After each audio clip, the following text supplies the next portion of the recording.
Everyone knows the great empires that were global powers in their time. The Roman Empire, which became the cradle of Western civilization. The Mongol Empire, stretching from Hungary all the way to Korea. And the British Empire, upon which the sun never set. But all these powers, despite their strength and vast reach, eventually fell, each in its own way.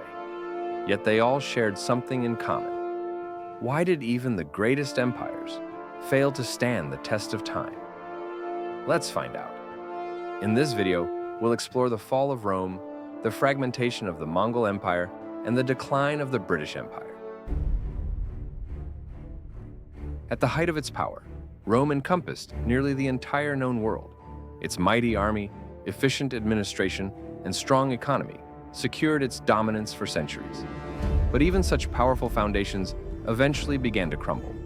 Endless wars, corruption, economic crises, and internal power struggles. All of it weakened the empire from within.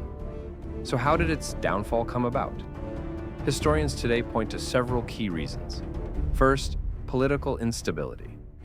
In the 3rd century, over 20 emperors sat on the throne within just 50 years. At times, it wasn't even clear who was truly in charge, which naturally made it harder to maintain order across the empire. Second, the vast territory, which required an equally vast army to protect it. The cost of maintaining this army became a heavy burden on the state's finances, leading to a decline in the quality of the troops, and in turn, more defeats in battles with barbarian tribes. Third, growing public apathy. As people saw the state's weakness, they became less invested in defending it or caring for the common good. The empire slowly began to collapse. Finally, we must mention Christianity. While it wasn't the direct cause of Rome's fall, it certainly accelerated some of the changes.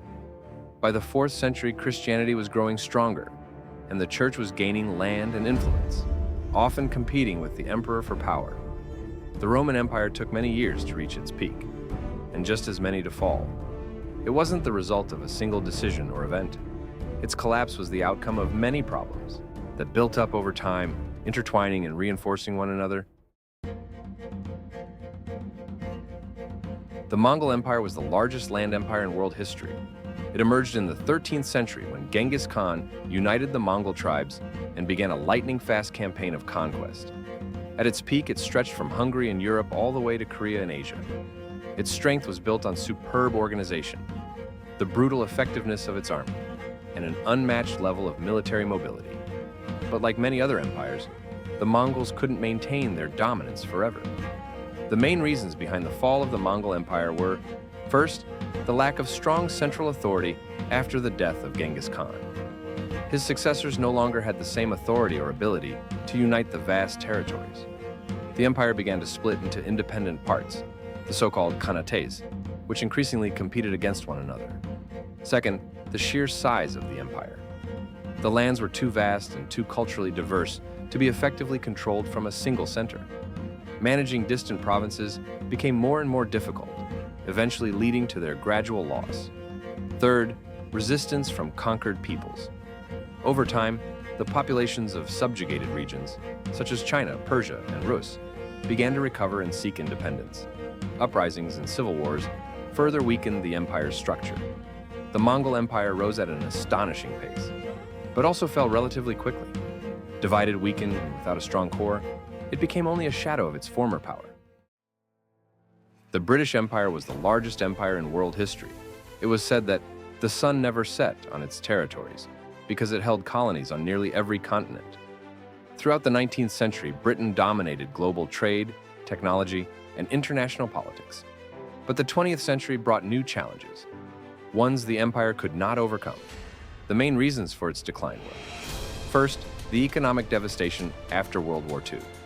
Although Britain was formally one of the victors, the human and financial costs were immense. The war had crippled its industry, plunged the nation into debt, and drained its capacity to sustain such a vast empire. Second, independence movements in the colonies. People in India, Africa, and the Middle East began demanding their own freedom. After the war, Britain no longer had the strength or resources to suppress these movements, and the global political climate favored decolonization. Third, the shift in global power. After 1945, two new superpowers, the United States and the Soviet Union, began to dominate world affairs. The British Empire, though victorious in military terms, lost the race for global supremacy. Just look at India, the jewel in the crown of the empire, which gained its independence in 1947. Soon after, other colonies across Asia and Africa followed. Although each of these empires fell in a different way, they all shared one thing: internal weakness combined with external pressure. History shows that even the greatest power is not immune to time, mistakes, and changing realities. Will today's superpowers face the same fate? Which modern empire do you think will fall first? Let me know in the comments.